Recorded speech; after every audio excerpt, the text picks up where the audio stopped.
And we're back. This video is about how to do a better white cross. In the past, we've done the daisy, which is fine, but it's not really the most efficient way because you're basically bringing all your pieces up to the top and then sending them all down to the bottom. What we would rather do is just send each one down to the bottom without having to bring it to the top, and that will basically halve the time that it takes.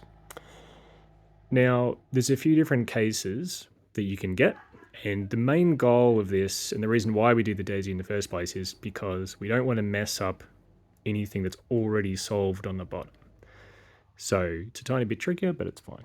Now, probably the easiest way to start is just look on the bottom, and if you've got one that's already down here, then that's probably the most simple thing to get. So basically this is here, you've got a white piece right here.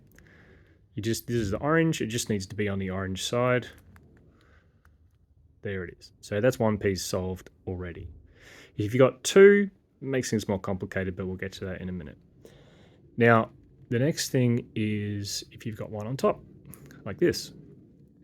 Now, this is easy, it's just like the daisy. So all you have to do is match it up with the side that it's meant to be on, just like you were doing the daisy, and you just bring that down to the bottom. Now we've got two matched up, no problem.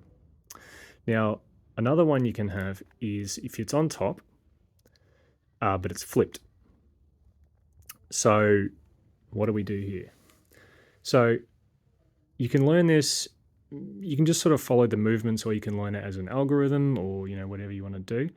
But basically what we have to do is we hold, so this is a red piece, it's flipped, red side, so we'll put that on the left.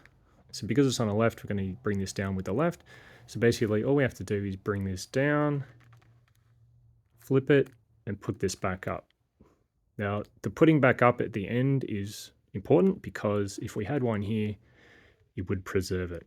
That's part of this, is making sure all your pieces are preserved. Okay. So just to see that again, let's do it with this one. We'll do it on the right this time. So we've got a blue side, we've got a blue flipped piece, and it's on the top. And bring that over here. It's over here. We're just going to bring this down and then back up. And you can end up doing that pretty fast. You know what I mean? Once you get going. Now, so that's on top. Now, this one is luckily the next, tiny bit more advanced, but not too bad, is, I've talked before about how you don't want to try and rotate the cube a lot if you don't have to. And this is an example of that. So if you have a similar situation, right? So this time though, you've got this. So you've got this red piece flipped. You've got orange in the front. Now, you know by now that straight away you know that the red side is there. It's on the opposite side of orange. It's right there, and you've got this here. So what you would usually do is turn this around, flip that down like we just did. Okay, great. But you can actually do it a lot easier by just doing it this way. Now, this is the way I do it. I don't know, some people might do it differently. Basically it's called a wide move, where you pull two sides down at the same time. And you can see this working in the top. So basically you pull this down. You can see those two have just matched up. You pull that down and you put that wide back again. And that has put that there. So you can do that on the other side as well. Let's do that again. So just say we have the orange side again. We've got our red flipped piece. We know that the red has to go over here. We go wide down, pop that down there, wide back up again. Now our piece is over there. Our other pieces are still preserved. Great. All right, so that's everything for the top. Now, when you've got one on the middle, like this one,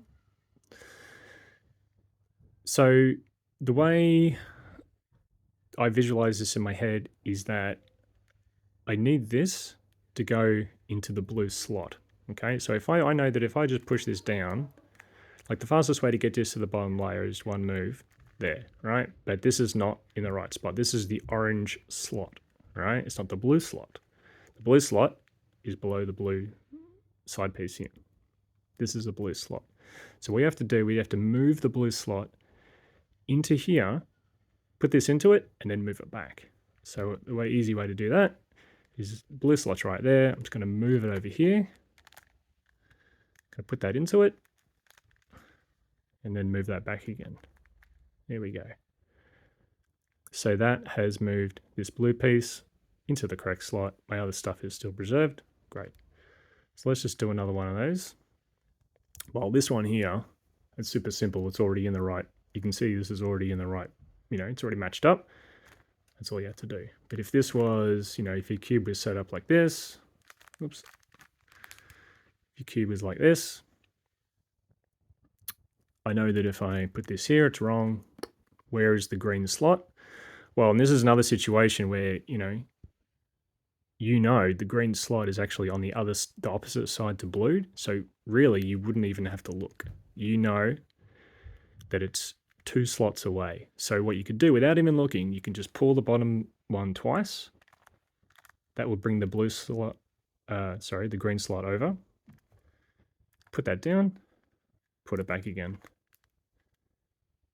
And let's put that in there. Okay. So the next thing is your bottom layer. So let's say we have this. So we have this green one here. It's on the bottom layer and it's flipped. Okay. So pretty straightforward. All we have to do is bring that up to the middle layer. And then that's already ready to go. But just say we brought it up to here. So bring up to the middle layer, and then we just follow the rules of that last step where, we move the green slot around, put it in there, move it back.